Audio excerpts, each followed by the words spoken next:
All right, everybody, welcome to the LoJo Show. Today, we have a very special episode. Darren Mott from the CyBUr Guy podcast joins us for this casual conversation between professionals.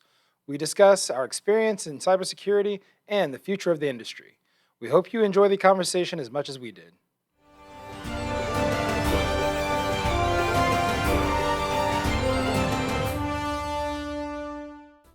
All right.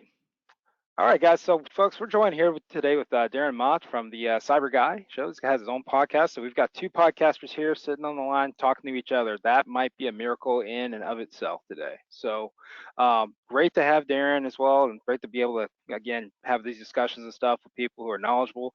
Darren's, background and stuff too is really, really something that's unique for folks who are in podcasting and stuff too, because he brings that other view and stuff too that we don't usually get to see. I got a good corporate view, a good DoD view of things, but at the end, as far as when we look at how we protect ourselves and what we're doing here in the U.S. and the things that really keep us up at night domestically, I think that's a handle that Darren takes on there. So I'm going to have him also introduce himself there, and then I'll go through kind of my background too. LoJo, thanks so much. I appreciate the opportunity to come on and talk on the show. I guess we're talking on each other's show here as we both record this conversation, so it'll be one way or the other. Like you said, I'm a retired FBI agent, 20 years doing cyber and counterintelligence. I have two podcasts, the CyBUr Guy, and I spell cyber CYBUR, and that's a play on the bureau in FBI, because when you're in the FBI, you have your BU car and your BU gun and your BU phone. So when I was coming up with the podcast idea, that just kind of fit with cyber for that perspective. So, and I also have another one called Get Cyber Smart, which is like a Cyber 101, 7 to 10 minute little podcast a week that talks about some cyber topic for people who, unlike you and I, spend a lot of time looking at this and dealing with this and talking things about this, who just don't think about it, because if you get a little cyber smarter, you get a whole lot cyber safer. Sorry, I had to throw that in there. So. Yeah, I like that one, man. That's might have to trademark that one and then give you some rights to that. No, so I think one of the things that's really, really important from our end is that, like you said, you came from the law enforcement side. Mine's been from a corporate as well as from a DoD side as far with cyber. So my perspective and stuff from that has really come from, how do I protect myself? How do I how do I keep myself, one, in compliance, two, also protect myself from advanced persistent threats and stuff too that are out there in both in the corporate world, as well as how that affects the employees and stuff too of these organizations. So half my time was always spent really arguing over the dollars and cents behind what it was that we're going to do, and trying to measure, how do we do this in a proportionate manner, right? What's really the risk to my organization, and from there define kind of what the plan is, and then ultimately try to get it funded from the C-suite or from other entities and stuff that were involved with it. But I think one of the points that you've that you've been making is the counterintelligence part of this, right? And to your point, I find it very true that counterintelligence is one of the areas that was definitely left out significantly because of, one, people trying to determine what was the value of it, and two, how effective was it. And so I think a good perspective that you can bring to this conversation today would be that counterintelligence component, and how that has been really how that's essential, to kind of the future look at how you do cyber and how you actually implement and protect and preserve what you're doing and your crown jewels as an organization as well as people. Right. So let's define counterintelligence first, because counterintelligence is really not any special thing. But people think counterintelligence, I think spies, James Bond, CIA, all that kind of stuff. And then to a certain extent, that's something that those entities do. They are basically trying to stop nation state actors from gathering intelligence of their adversaries. So like China, Russia, Iran, North Korea, Israel, Britain, Germany, pick a country, they all want information from each other and from us. So, and they do different ways to do this. During the Cold War, we would send people over to embassies in Russia and they would spy on the Russians. Russians would send people over to the US and they would spy on us. And we would have counterintelligence officers in the FBI or agents in the FBI that would try to stop them from doing that, either by dangling false information to them, turning them to be double agents against each other. That's not the counterintelligence platform. So from a cyber perspective, what does that look like? Well, you're trying to stop the cyber actors, be it nation state or not, because really the the whole cyber environment has changed. Because as you said, you were looking at cyber from a, how do I protect our crown jewels and how do I get money to fund that?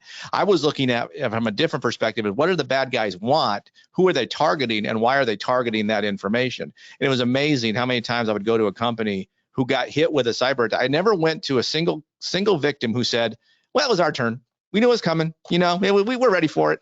They all said, I didn't think we had anything anyone would want.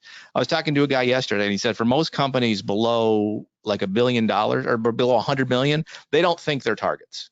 And I'm here to tell you, everybody's a target, not just of the criminal stuff. The ransomware is rampant. It's everywhere. But the nation state guys is just as important to them because there's a variety of reasons they would want access to your network, either to launch attacks against what their ultimate target is. So like, let's say I'll give you an example. So when I was in Cleveland, we worked a case where we knew there was a nation state actor. I don't want to give up the country name China, so I'll keep that to myself. But they had compromised 3 boxes, one at a local police station web server, one at a Subway sandwich shop terminal, and one at a web server for a small company. And they were using that to launch attacks against another entity.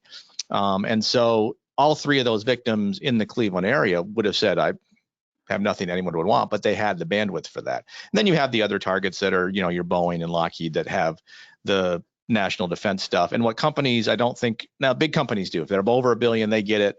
They have insider threat programs. But I would argue, and maybe this is a question for you, like for the companies you've dealt with, what is their perspective on insider threat? Because that's really the number one counterintelligence area that most companies start with, because that prevents the insider from stealing information given to someone else. But how much of that, and the stuff I've seen, is just, well, we had to do this program because if we're a government contractor, DFAR says we have to insider threat programs. We say this guy over here does insider threat. He does training once a year. We're good. What's your perspective on that? How does that look from what you've seen? Your biggest and largest 20 or so aerospace and defense companies, and you could probably name them off the top of your head for the most part, that make up the most amount of the revenue in aerospace and defense, have always had a very huge focus on insider threat, especially over the last 10 years, right? Being able to use behavioral analytics, a lot of them have developed a lot of their own stuff in order to do that. They weren't just going to vendor at that time. They actually created their own behavioral analytics platforms and stuff too, in order to look at what are the behaviors and stuff from an insider threat program is there. And here's the thing, each one of those organizations has to go through annual training anyway, insider threat training and operational security, right? And so based on the principles and processes you have for just, let's say, your the person-to-person behavioral controls and stuff from there, like, hey, this person seems like they have a little bit more money than what they should, or right, oh, they seem to be taking more vacations than what we know that, hey, they're making $25,000 a year, how are they doing this, right? So they knew that they had to start to apply that within their technology, within their collaboration, communications, and computing architectures, because they knew that that was also a big case of where they could have huge loss of information as well as be liable and stuff for that. And as the years have come on with things like the DFARS clause and stuff too, and the eventual CMMC component here, that has become even more vigilant, especially when they look at the higher levels of that certification and stuff too for the future. So not only is it, hey, we're doing this because we know that this is a viable platform to be either embarrass us, or two, to be a huge vulnerability for our national defense, but also for this now, it's to also make sure that they're complying with the regulations, they're complying with those capabilities and controls that they need to attest to now under even things like fraud, waste, and abuse and stuff too in the future. They have to protect themselves for that. So that is starting to really waterfall throughout the industry at this point. So you had your top big 20 there. Now you're looking at a industrial control base of 300,000 or so companies. So that is starting to tread through, and so now you are seeing where smaller organizations, the 20 millions, the 15 million stuff too, where they only have, let's say, 100 or so employees in that case, but they still need to be able to track and trace and stuff for that. So you see the influx of this capability as far as in the tools that are available from vendors, as well as the focus of these CISOs as well as CIOs in terms of trying to really protect themselves. And more importantly, they've tied it to your ability to generate revenue within those industries. So now the focus is really much higher at this point. Financial industries, on the other hand, too, they've been very big in this area for years, because that's something that they've had to track for years as well, as far as what your financial spending and stuff is, how is that used, and then having to report as well, because they have the they're obligated to have to report on some of these things too, just based on some of the internal regulations within that industry. So. But you know where they're not doing it, where they need to be doing it is in education. Yeah. In higher education, because you have all of these foreign students coming over from threat countries, and there is a percentage of them that are here for intellectual property theft, if you will. I mean, for lack of a better way to state it. And in the university system, it's like, well, we want to share information, we want to share intelligence. I think it's starting to get a little better because there's been some reports from DHS and others that have highlighted issues with that. There was actually a letter, 3 years ago, that went out to all of the universities about, nation state actors sending students over are stealing your stuff, and you need to take it seriously. Because I know, when I was in Huntsville as a CI supervisor, I did a lot of outreach. I got a lot of calls from a lot of colleges saying, "Can you come talk to us about this? Because we don't understand what it means." So I had to go talk to them. Hey, here's what it means. But beyond the DIB, healthcare, I would think has a pretty good program with HIPAA, and you have to store all that information. And like you said, financial with PCI and such. But there's still millions of other companies that it's not something they think about because they don't think they have anything anyone would want. And that's a bad thought to have. Yeah, and to your point, when you talk about higher education, and in particular in the engineering departments and stuff too, and IP areas there, I graduated from Old Dominion University. We had a huge foreign national population and stuff too there. As far as for the studies and stuff, and our location and stuff was right by Naval Station Norfolk. Yeah, all right. Yes. With many programs integrated. So you look at these programs at schools like Old Dominion, George Mason, and stuff too, who have this great pipeline to DoD as well as other research apparatus and stuff that's out there. From an IP standpoint, you're right. The focus has never really been strictly and swiftly on security within those. It has been with available in that new shiny penny. Can we develop that? Can we make it happen? Can we make it work? And then, of course, from a university system standpoint, for anybody who's tried to sell into the university systems in the U.S., it's tight knit, and they will borrow and steal from each other as much as possible in order not to pay. So it is that. Yeah. So that concentration, you're absolutely right. It's been it is something that leaves something to be desired. However, with things like universities and research universities that use federal dollars and stuff now, again, they're starting to be driven to, okay, you now have to account for this. You have to account and report to this. You can't just deploy this high performance computing environment and stuff here that's going to provide work as far as analytics and AI and build on to the next future there without controlling that. And we used to think, hey, we can control that through things like ITAR, right? And then have them sign TPR technology control plans, right? The TCPs and stuff that they would use for that. But even that is not far enough at this point, because all you're saying is, yeah, we're watching them. Right, and here's the problem, right? Because so technology moves like really fast like this, and the bad guys are right behind it saying, okay, we can modify, we can figure out a way around that, and not just technology, but even things in place to protect technology. Law enforcement is way back here, and then your politicians and all the administrators who come up with the compliance are way down the road. So now compliance is coming in, but by the time compliance is even installed to be used, let's take CMMC for example. So we've been around since the CMC started 1.0 or 0.4 in 2019. In 2020, those first contracts are coming, and you're going to have to be CMC compliant. Has there been a certification yet?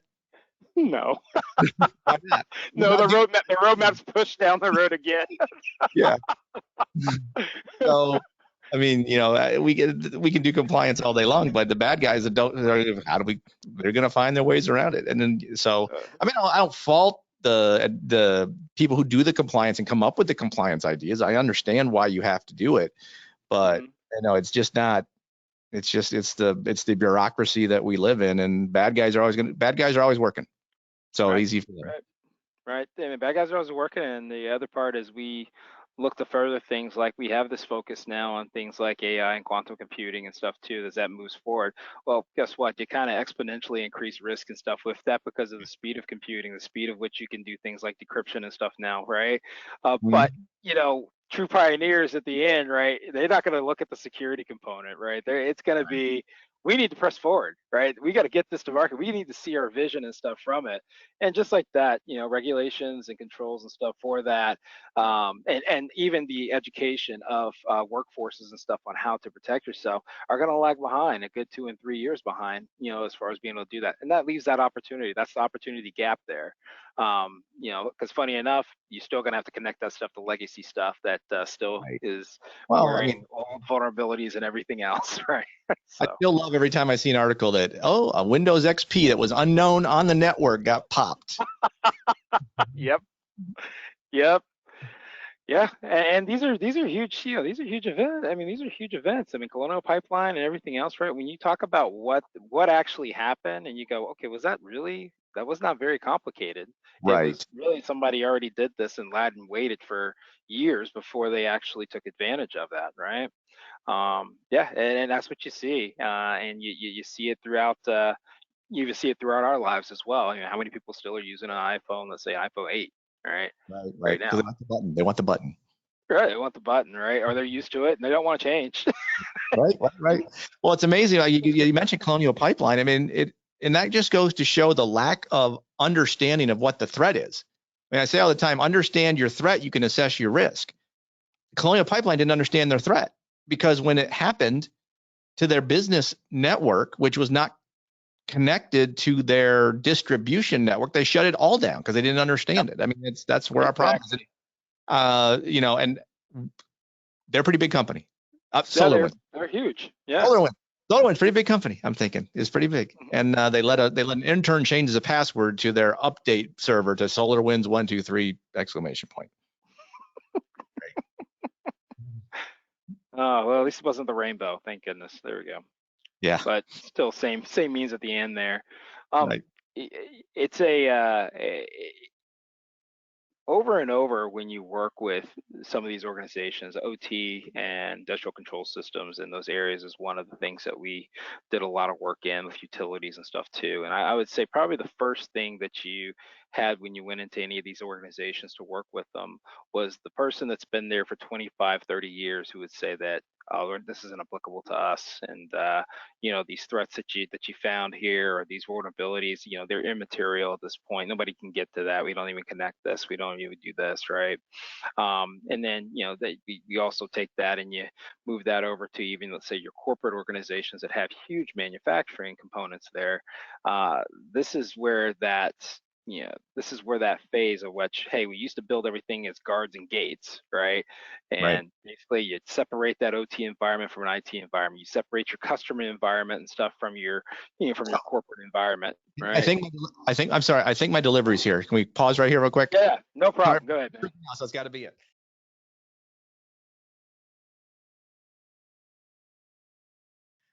Sorry, you were talking OT and I interrupted you. I apologize. Yeah. I was just talking about as far as on how on how we build how we built our environments back then, and how we used to practice and say, you know what, if we see that it was a risk, we just kind of turn it off and try to separate it from the world. But the world doesn't really allow that now. For you to be competitive or to be able to really link into to the utility as well as the the benefits that you can get from a connected world. Those days are over. So yeah, now the things that used to be, hey, I'm still running a VAC system to, to look at things like weather, that has to go away, right? Right. You have to update that. And these are industries that are reluctant to do that. If they look at things like life, if they say, hey, you know what, we can go another 10 years on that because all that does is just one specific job and that's it. And you Yeah, have to go away from that. Yeah. like you can't penetration test it because they say, hey, well, Mhm. let's not do a penetration test because that might break it. Yep. Okay, well, if that's a problem, then wouldn't you want to do something to figure something out? Because if you get the right bad guy with the right bad intent, that's what he wants it to do. Exactly. Yeah, exactly. No, we saw this with a manufacturing customer one time. They're like, hey, please don't scan that part of our network because it might actually clip off one of our refrigerators. I was like, oh my gosh. It was a pharmaceutical company. I'm like, this is the fact the fact that that's a high risk right there probably should say you need to fix it. You need to Right, or put update it or some find it. attention But on it. I Yeah. understand the price issues, the cost issues, Yeah. but I mean, do they do so? I mean, do the companies like that do like single loss expectancy, annualized return on investment as far as like, if we have an incident, here's what here's what's going to cost us versus if we upgrade it, here's what the cost is. I got to think that's going on. If you asked me this question 3 years ago, no, it was not a regular basis in which they went through that process. What they typically had to do, for instance, if this company was operating, and I'll just stay on the same company I was talking about there, they are a global manufacturer and stuff there. The only reason why they had to go through this process of really looking at this was so that they could stay in front of their ISO audit, because that was required for them to do business in the Europe. If they were just doing business in the US, nope. Wow. It was the European. It was Europe's cybersecurity laws, as well as some of their, certifications and stuff from that end, that they would recognize in order to do business and to provide something like that, like medicine and pharmaceuticals and stuff from there, that force them to do these types of things. Well, I guess that's good on Europe's part for at least mandating that and forcing them to do that. But yeah. Well, I didn't. Go ahead. Yeah, here's the other gap to this, right? The other gap is that this was a finding for 10 years. Never fixed. Okay. Until 11 years later. It was a continuous thing. You find it on their network, any of their network weaknesses or network penetration, network segmentation, right?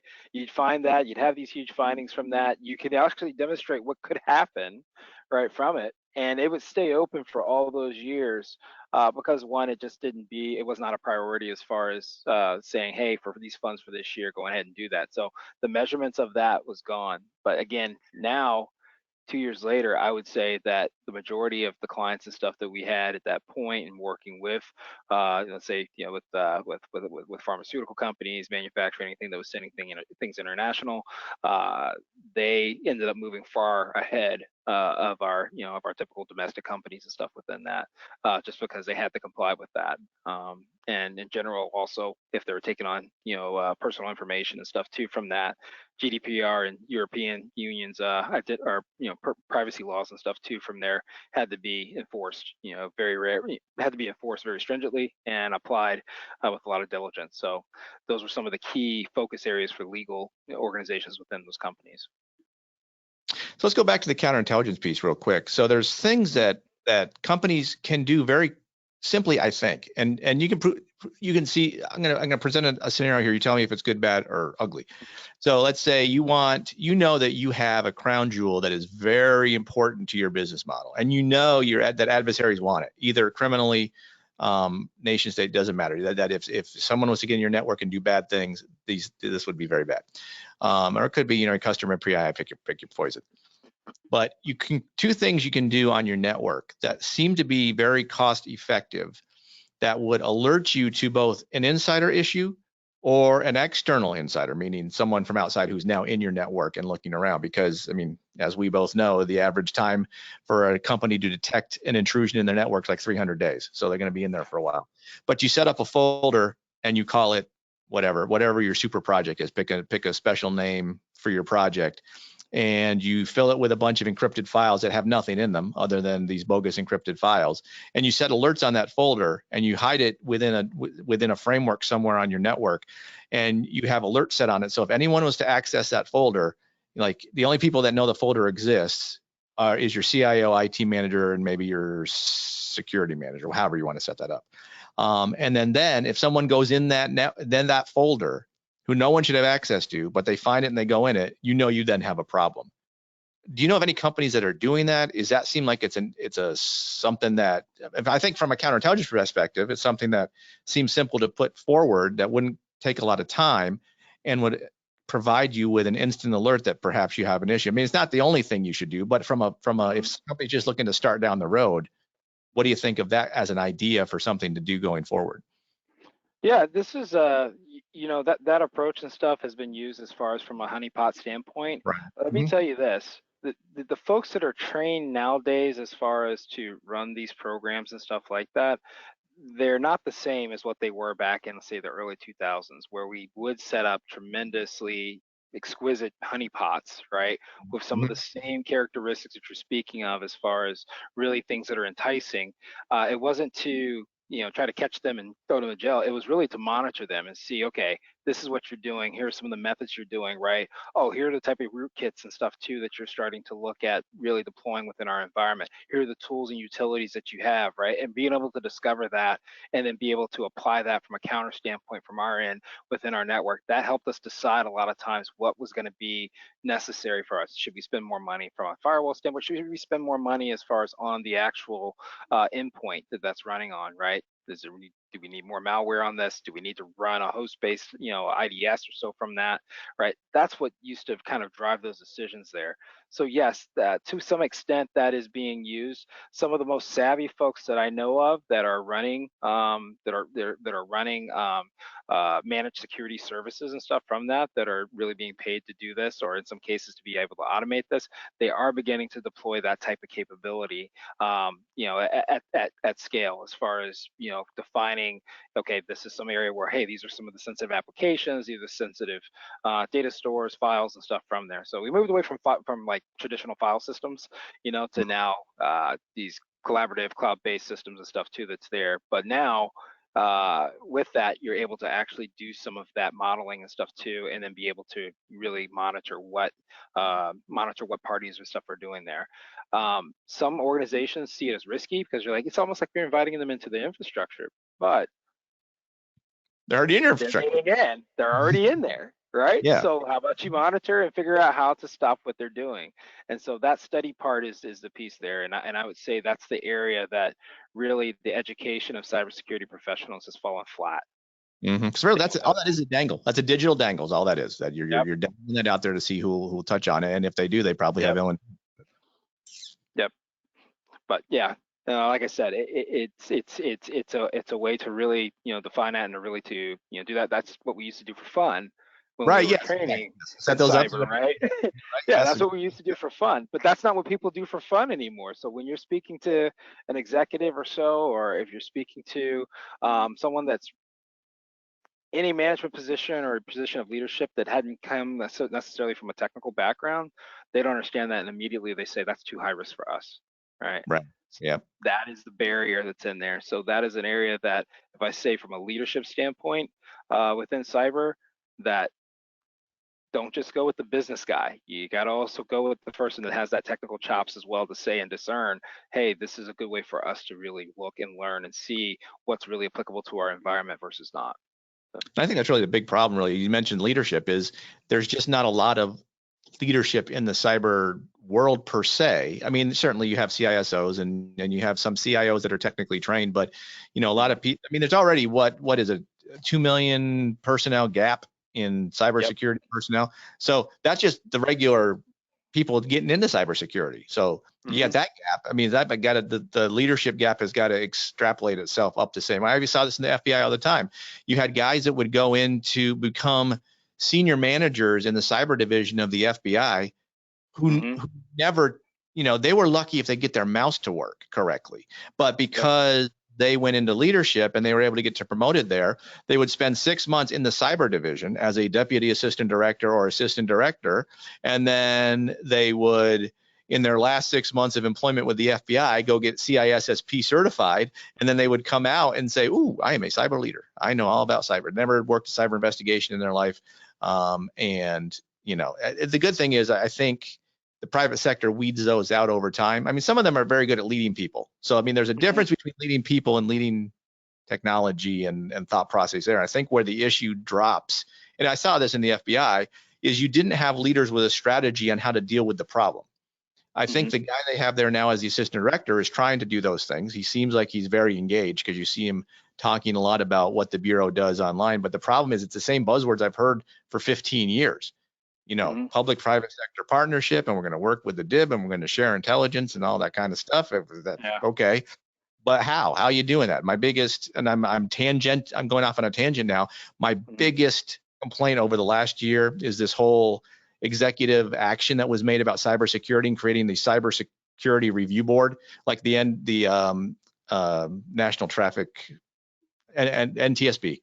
So like there's going to be a cyber similar to it. I'm going to tell you what we did wrong. Have you seen one yet? Have we seen one yet? No. Can we see one? And how can you keep up? How can you keep up as a board? How can you keep up as any kind of committee or board or whichever on cybersecurity? It's so vast, right? It's so vast. It's happening so fast. You can't Right. go, hey, we got a meeting on Friday. We're gonna meet today. We're gonna solve this one issue. Well, there's a couple of billion that's going on right now. All right. Right. Uh, Yep. and when we talk about workforce, right? The $2 million, or sorry, the 2 million person gap there, that's creating kind of a risk by itself, because now one of the things that you have a hard time with right now is retaining your cybersecurity skill sets, because guess what? The market is amped for cybersecurity practitioners to make a lot of money by going from Hmm. job to job to job, not really ever solving the issue at the first job that they were at. They're only there for 6 months and they're like, hey, you know what? I got a bump of $80,000 because I got this certification. Let's move on to that next one, right? So you get this thing where you just don't have that staying power, where you've got the staff and the people who are really familiar with your organization, your network, and everything else to really do the security in the way that it should be done. So instead, you got folks that have memorized some controls and say, hey, do you have this control? Right. Right. Yes. Right? Here's NIST 800-171. Is this, you do Yep. this? Good. You're good. Yep. Instead of, how do you guys parse your files and kind of go through and identify where you're hashing and stuff too, maybe gone awry as far as your SAM, right? Can you write a Hmm. pro script or whichever to go through that? Very rare do you find that skill set right now, that you have people that can do that, as well as go toe for toe with a software developer or with an application developer in the organization to go, what you did right there is not correct. It's not right. And the developer says, well, it won't work if I don't do it this way. Oh, yes, it will. You'll find a way. Right? You don't have that interaction anymore, right? Where you have that argument. It's just, hey, did you check this box?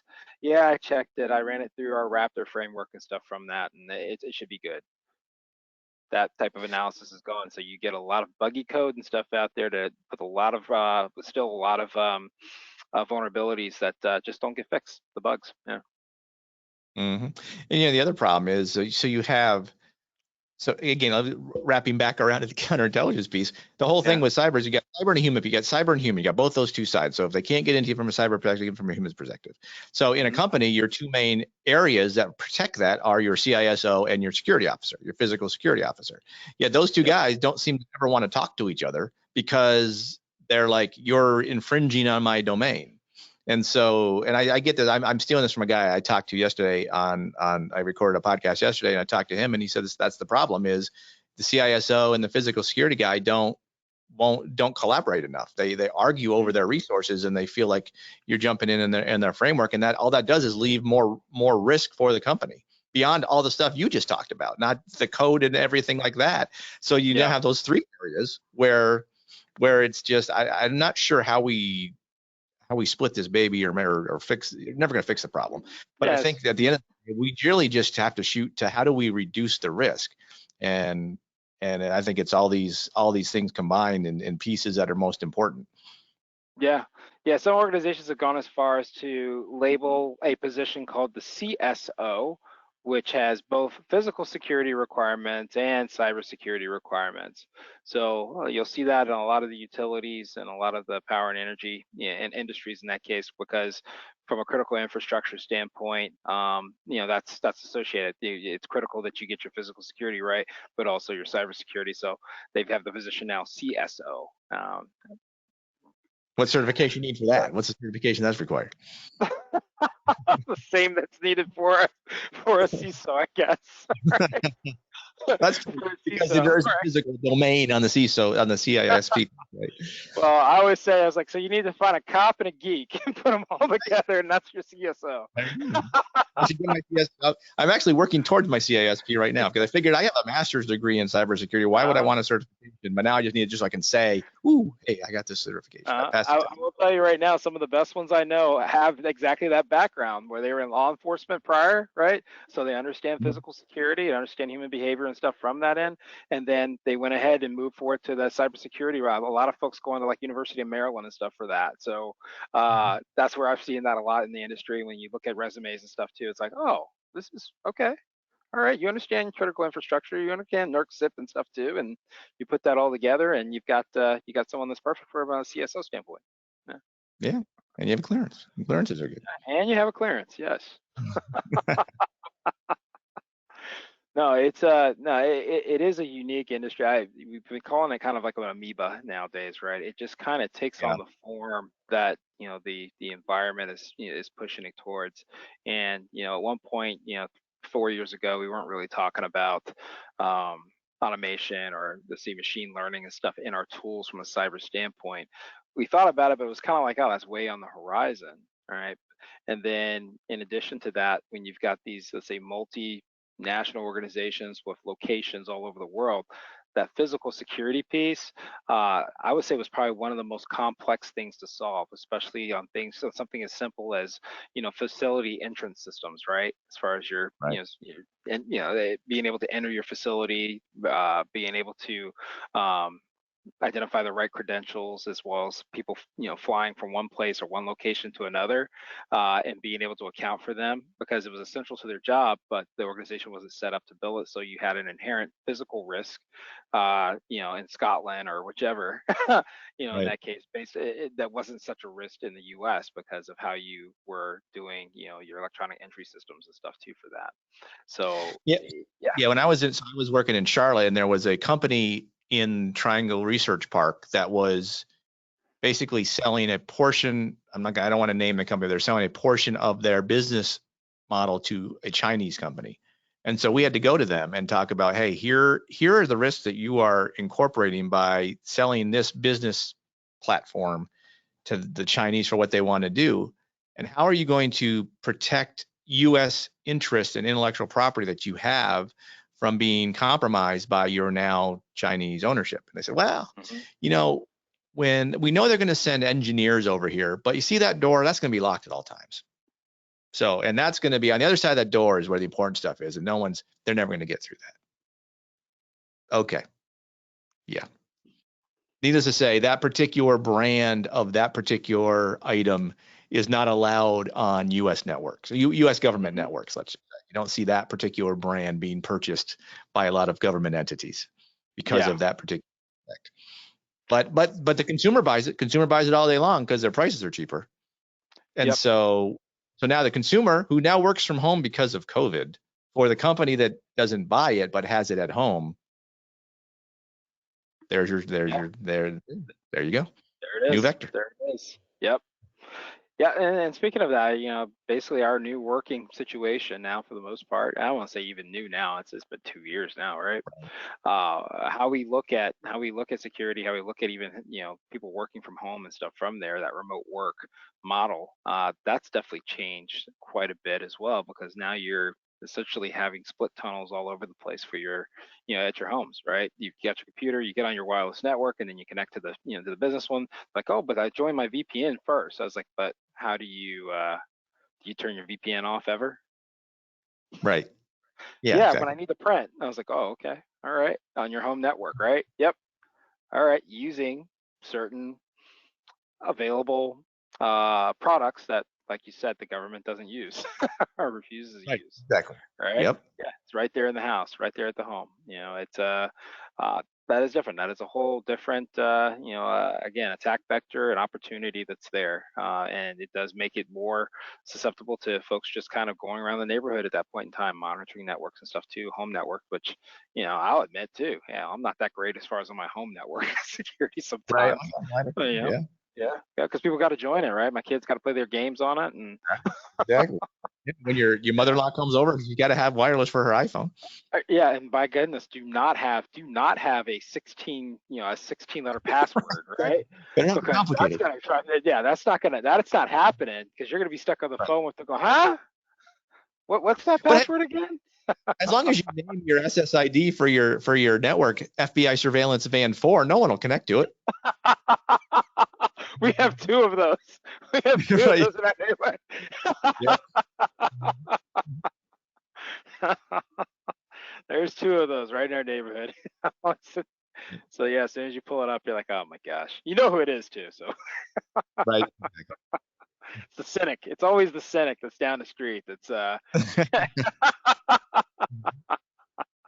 And the super cynic has it at CIA van number 1.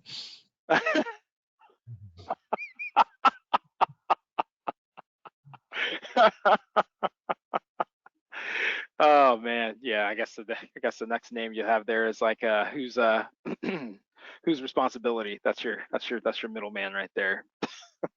Mm-hmm. I call No, mine it's Huawei. I call mine Huawei Research Center. could name it Rule 889 right off the bat. Yeah. 61398.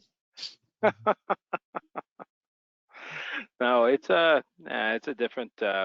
It's definitely an evolving, really kind of an evolving landscape, which makes this so exciting too. From a cyber standpoint, yeah, the geek in me is just always excited about the fact that we're continuing to innovate. But at the same time, the scariness of it, the speed at which things can happen, the speed of which, like say for instance, things like let's say an Equifax breach and stuff from there, and how fast that moves. You don't know what the effect is going to be until 10 years later. We really don't know, right?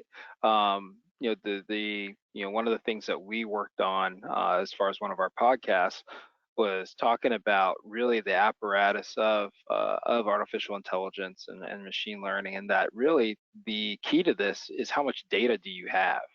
How much data do you have to teach those algorithms and teach those components to do what you want them to do, whether that's in surveillance and reconnaissance, as well as breaching other organizations from there, in addition to just being able to have the data that's so essential to both our national security as well as to the individuals in large numbers in the United States, and really creating that feeling of fear and that feeling of distrust and stuff too that's there. That's the scary part of now, is how much data can be infiltrated at this point. We might not see it right offhand, but it's what people can do and adversaries can do, state actors or whichever, with all of that data in the near future.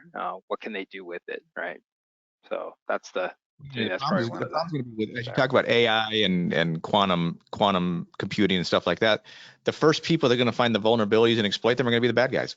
Good guys aren't going to get. Whoever's making it, they're not making it with. I'm sure some are making it with security in mind, but you can't. You're never gonna figure out how to do it 100% secure. Someone's going to find a vulnerability and they're going to exploit it, and it's going to be a while before someone figures out. I mean, think about a 0 day for quantum computing.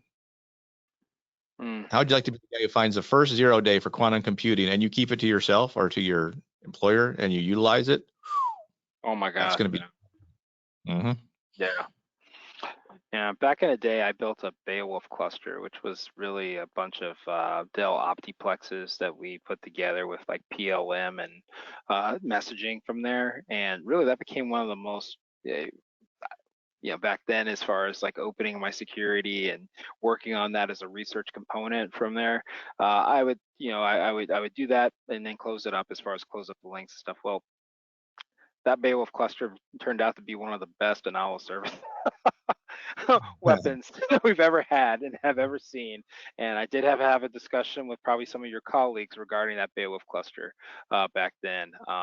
But yes, I came back into the data center. It was roped off and everything else, and find out we had taken down things like the Sprint cloud as far as up in Alexandria at that point, and it was just it was a weird situation at that point.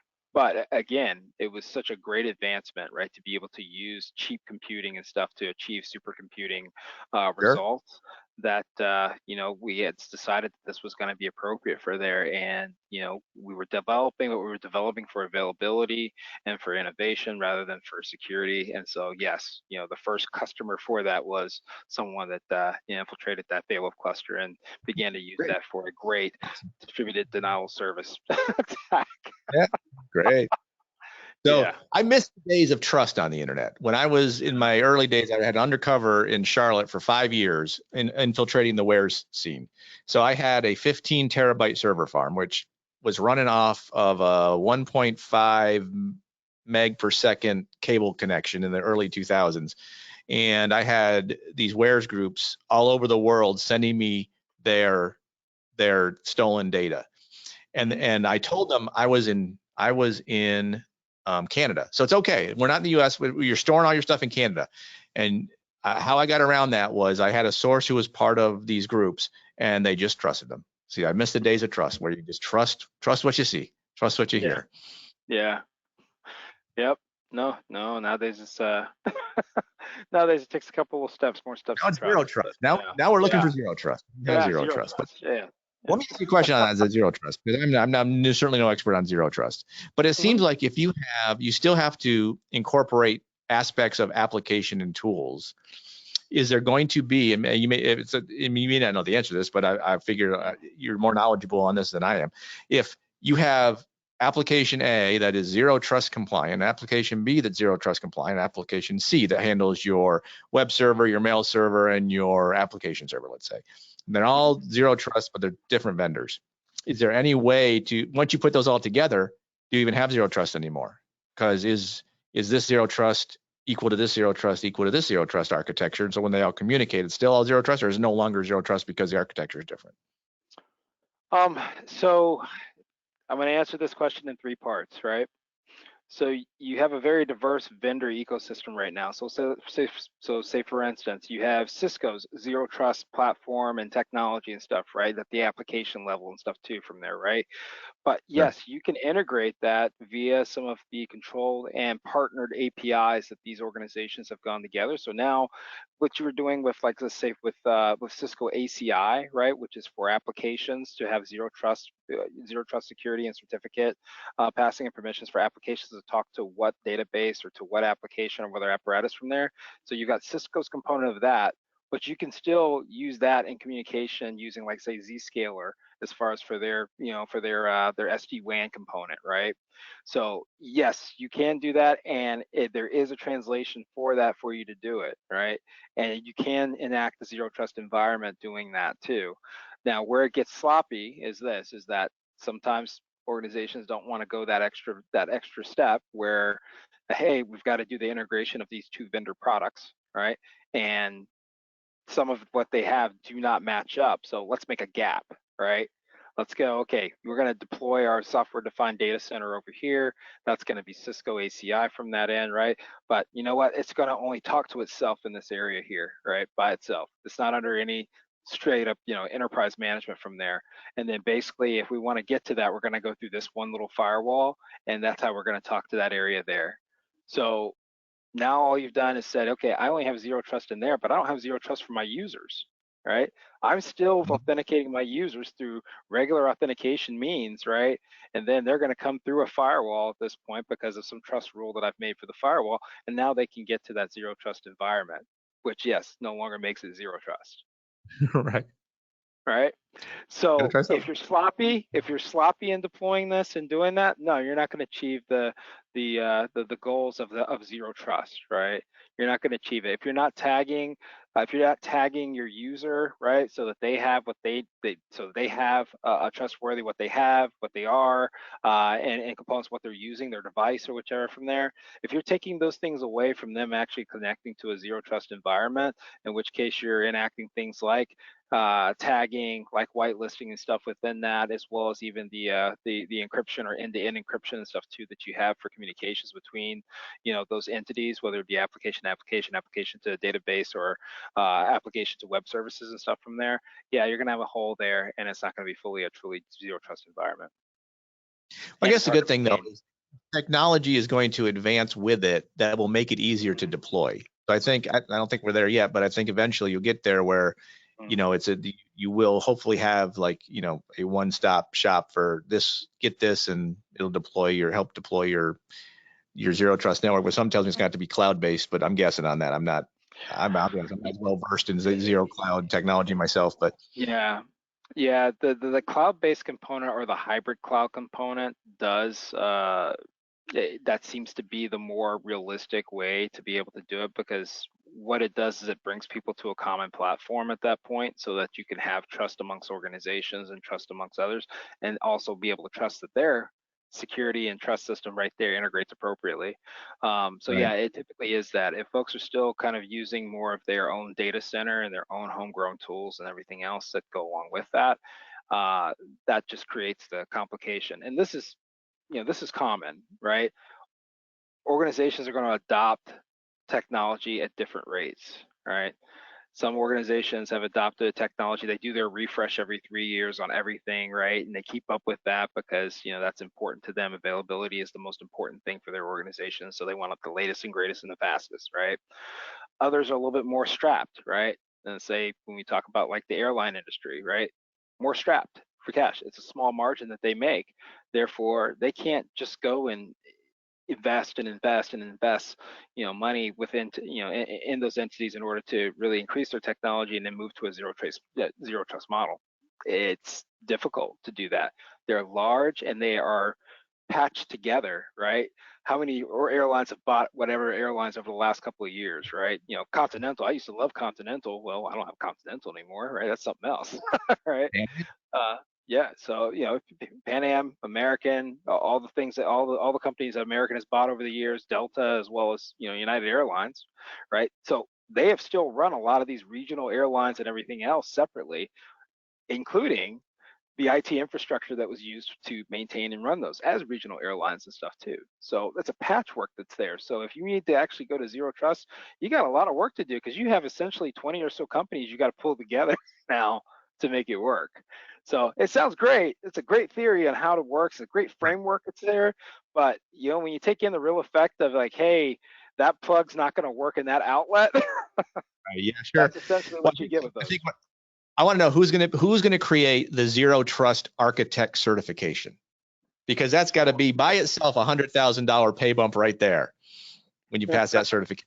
Zero trust architect. You know what I see? I see a board of the big four firms at this point in time forming together to create that particular certification. Right. Because I can't tell you how much money there is in consulting for zero trust and saying that you're a zero trust expert. Right. Yeah. So there's a lot that's there, and I'm sure it's coming along. It's going to be pretty funny though when it does. Yeah. So SANS, look out for SANS. It's going to be some other buzzword in 3 years. It's going to be something new in 3 years. Yeah. I have a friend that would says, you know what? Call it pineapple for goodness sakes. Just call it pineapple. Who cares? It's pineapple. Right. Zero trust is pineapple. Right. So are you pineapple certified? Yep. But it is. There's zero trust. I think I first heard zero trust as far as the approach on in 2010 was when I first heard zero trust, and then I guess over the last 3 years it's really kind of became that mainstream word, just like how cyber became the mainstream word and stuff too, because it used to be IT security or security, computer security, right? Yep. I think I did my CISSP back in 2001 or 2002. 2002 was when I got my CISSP. Was back then, and so we were still looking at rainbow books back then.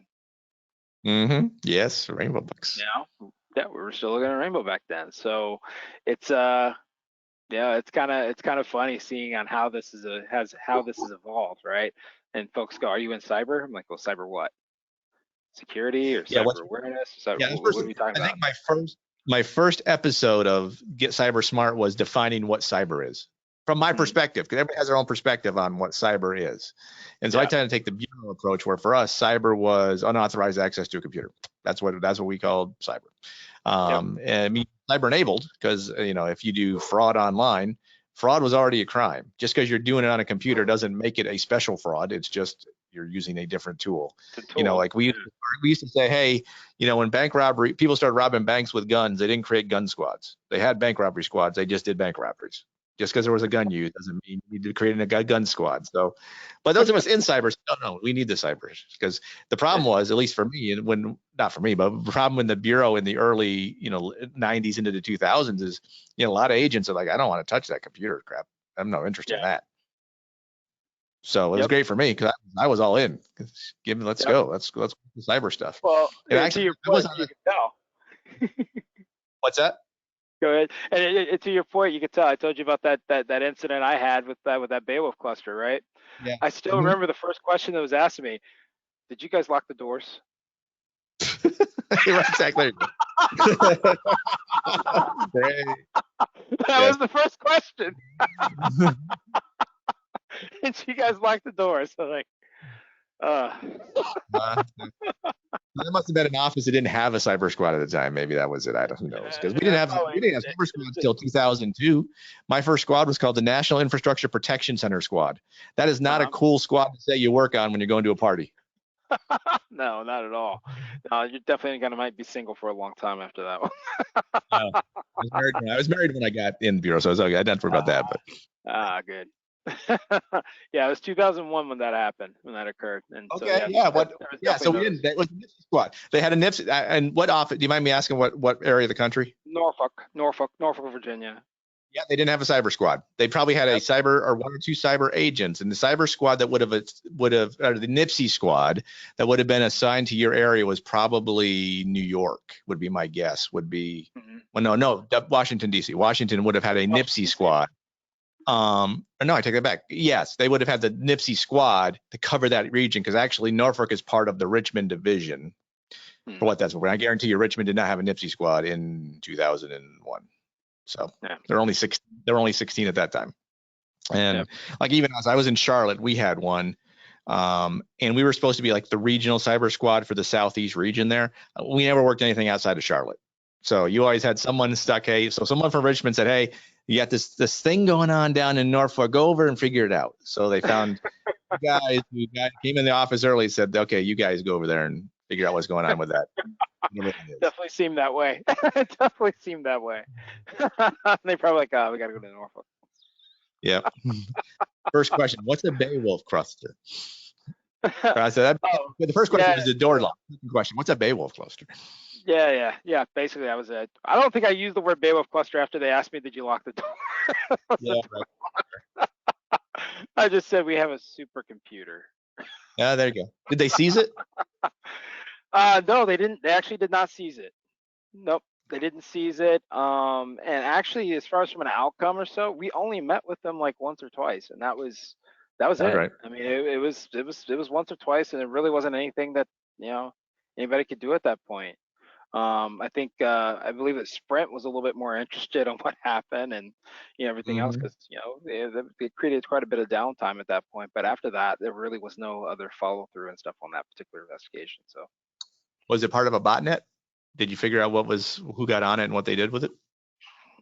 So we did figure that it was an international component. It was a Chinese component as far as on where access and stuff was, that it did come from China during that period. We also saw that there was some definitely internal IP network, some of our internal IP network and stuff from our computer science department at the time that really kind of facilitated that. So but back then, just the apparatus for investigating these types of things was not the same. It was just, okay, what do we do now? What do we do next? Exactly. And who can actually understand what happened and explain that in legal terminology and stuff too that would be appropriate as far as being able to define what was the loss, right? So, yep. But yeah, those were fun times. I was a young kid that was just knew enough, just enough to be dangerous at that point. So weren't we all? Yeah. Yep. Kind of miss those days too. Yeah. So yeah, again, I miss the trust. The online trust is missing from all of it. Absolutely. Now, with your career, so you retired from the FBI. Now you have your podcast, right? And what other things are you doing? Is this primarily what you're doing now as far as with the podcast, or what else do you have? Podcast, a side gig. I work for a clear defense contractor. We have a contract. We created what's called the National Cybersecurity Operations Center, and it is a full service. We do incident response, forensics, SOC assessments, some threat analysis stuff for small and medium-sized DIB clients that really can't afford those services. Because if you want to set up your own SOC, you're looking at $1 million to start with. So we kind of take that out, and so we do it because the government is paying for it. Then if you're a small and medium-sized DIB company anywhere in the country, you can come on and get our services. So it's a prototype, so we're still building it out. The idea is it ultimately will be one of these things where this is the first one, and it'll expand out. It's kind of the idea behind it. COVID kind of threw some things off, so we're looking for a 2-year extension on the prototype simply because of a host of issues, COVID being one, personnel. People leaving, like you said, getting a Security Plus, and all of a sudden they're getting $30,000 work from home from all these other companies. So trying to keep people is hard. So I do that, trying to build up a consulting business and taking some of the skills I have and doing other things. I don't foresee me doing what I'm currently doing forever. It's good for now, but I'd like to do more consulting. And my real goal is to help the small and medium-sized business, not just DIB, but anybody business, not be a victim. And that, there's a lot of parts to that. maybe doing some fractional CISOing or some open source intelligence collection. I'm going to do a lot of things. It's just figuring out what exactly that looks like and finding people who pay me to do it. So I do speaking and stuff like that where I can. So I do a bulk of different things. Okay. All right. No, I'll definitely that's something I want to keep in mind and stuff too. Because one of the things again is finding practitioners and finding the leaders in this industry as well that can really kind of have that passion to work with customers as far as in those areas there. Even when you have to identify things that customers aren't going to understand, right off the bat, right? That hey, you do need this. It's something that's essential, and to kind of like the mom and pop shop that you talked about, it became kind of an attack surface for a larger attack. And folks don't understand that. They usually look at as far as going, what do you do? Well, we build sockets and we built some circuits that go into whichever machines, and we sell that to the DoD. Well, so we really don't have anything that's essential there. But if you've got a connected system and you're a third-party supplier to a large aerospace and defense company, guess what? You do have you have some very important things, right? And you're receiving some very sensitive information as well. So yeah, definitely it's something to keep in mind, within that. And we do some of the same things there too, as far as working for small organizations that have that, and small organizations being anybody below like $30 million and stuff too from there, right? Sure. I think being a former teacher, I think I have a certain skill set to be able to explain why you need to worry about these things and why these particular services will be valuable to you, or maybe why these wouldn't. So yeah, I think that's my niche. Still trying to figure out, but I'm still trying to figure out what to do with my life at this point. So. Oh, cool. Well, I like the hobby at least.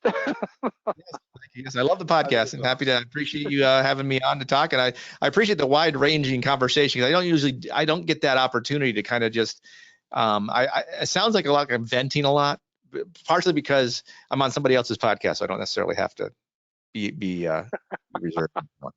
No, this is great, man. I think being able to have these type of dialogues with people and speak to some of the issues and stuff too that's there, but not just that, but just be able to share perspective too, has been is definitely rewarding. I think listeners and stuff too will definitely appreciate that too, as far as having that back and forth stuff there too. So hopefully we can do this again as well. A couple months or so from there, just kind of getting together again and looking at kind of what's going on in the world around us and having it, in particular, like even around the holiday season. I love talking about cyber around the holiday season. Right. Yep. Yeah. Right. First Monday in November is very important. Or I'm sorry, the last Monday in November is very important for people from a cyber perspective. Yes, it is. Yes, it is. All right, man. Well, thanks a lot, man. Enjoyed having you, Dan, and look forward to staying in touch with you as well on this. And by all means, feel free to reach out to us as well anytime. For that. So definitely. Thank you, Sammy. I appreciate it. All right, man. Take care, Darren. All right. Bye-bye. That's all for this episode of The LoJo Show. Let us know what you think of Season 2. And if you want to be on the show, you can leave them a comment on our Facebook, Instagram, LinkedIn, Twitter, and YouTube pages. Or you can send us an email at officiallojoshow@gmail.com. We want to hear from you. Thank you again for listening, and Darren for joining us. Have a great day, stay safe, and stay secure.